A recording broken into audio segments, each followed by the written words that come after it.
This is the all-new Toyota Venza, a hybrid-only crossover SUV that emphasizes design and efficiency over outright sportiness. That said, how does the Venza compete with sportier offerings like the Chevy Blazer or the Ford Edge?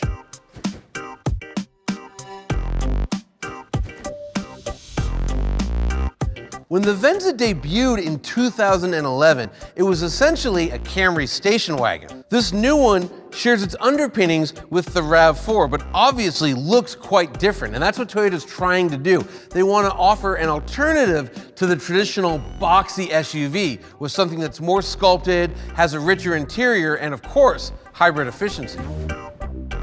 Obviously, the Venza looks quite different than the RAV4, even though the Venza and the RAV4 hybrid are mechanically identical. And what Toyota's doing here is they want to really differentiate the two products.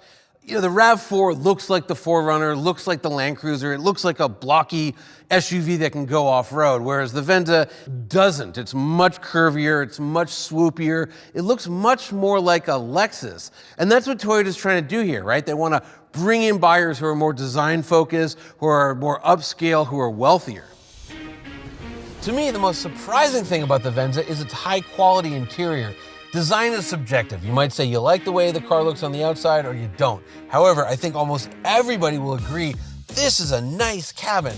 There's leather covering almost every surface. These seats are great, and I love their use of metal. It's both bold and restrained. What I mean by that is the design is just really strong, but they didn't overdo it. They showed some restraint, and that's hard to do.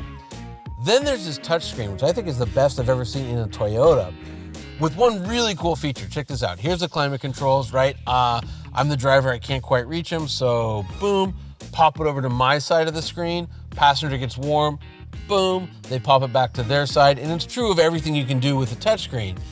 Of course, the Venza also supports Android Auto and Apple CarPlay.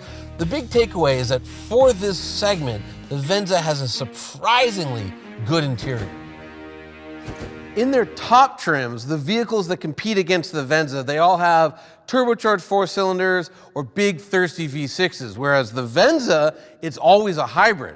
You get 219 horsepower, which provides decent performance. However, you get incredible efficiency. Thanks to its 2.5-liter Atkinson cycle 4-cylinder and 2 electric motors, this thing gets 39 miles per gallon combined. Not only does that make it best in segment, it's so efficient that it can compete with smaller hybrid SUVs like the Ford Escape or the Honda CR-V. When it comes to safety, in terms of crash worthiness, the Venza gets 5 stars. However, there is an asterisk. On the base model, the headlights are rated as marginal. Should you upgrade to the XLE and above, then you get LED headlights, which then makes the Venza a top safety pick according to the IIHS.